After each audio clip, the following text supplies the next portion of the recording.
آروین چی میگه؟ این چی میگی؟ آروین چی میگه؟ گل دیگه گل گل مامان کجا داری میبری؟ گل مامان این گل من تازه خریدم. گل؟ نه گل این گل برای چیزا گرفت. بس آقا من کاری ندارم. خب بچه ها به آرمان توجه نکنی هیچ کم نمیخوره.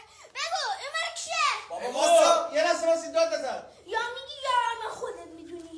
همینجا خفت میکنم. بابا آروم نکن داداشمو. برو برو. خودم مثلا خانوادگی دخالت نکن بچه. این داداشمونه بابا خانواده حساب میشه. نداشتم.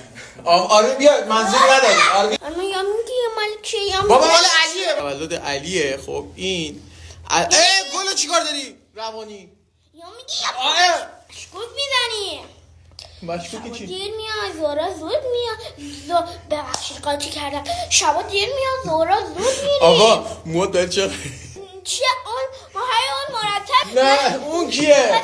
اون کیه؟ همه میگم آره مشکوک میزنه خوشتی اتکلون همیشه اتکلو میزنم چرت و پرت میگی. مدرسه دوربین دارم میتونم تو رو ببینم چرا؟ چه زود ما میری فکر چه کردیم بچه میای این چه پیام داده؟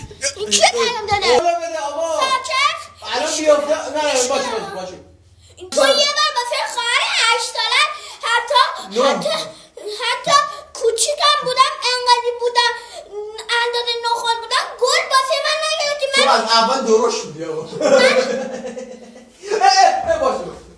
باشه آقا گل نه نه آقا جرش میده آقا افتاد زنگ بزن به علی من کاری ندارم برم تولدش شده من اصلا ندارم آرمان زنگ نزنی باشه 632 چه زودتر بیا نه چه غلط نه کی روشه عکس نداره ناشناسه هم گفته اون گل مال تو خیلی خوشحال شدم من اصلا گل دوست ندارم حالا یادتون نره تو کامنت هم همه بنویسن گل ننویسید اون موجی گل ترجیح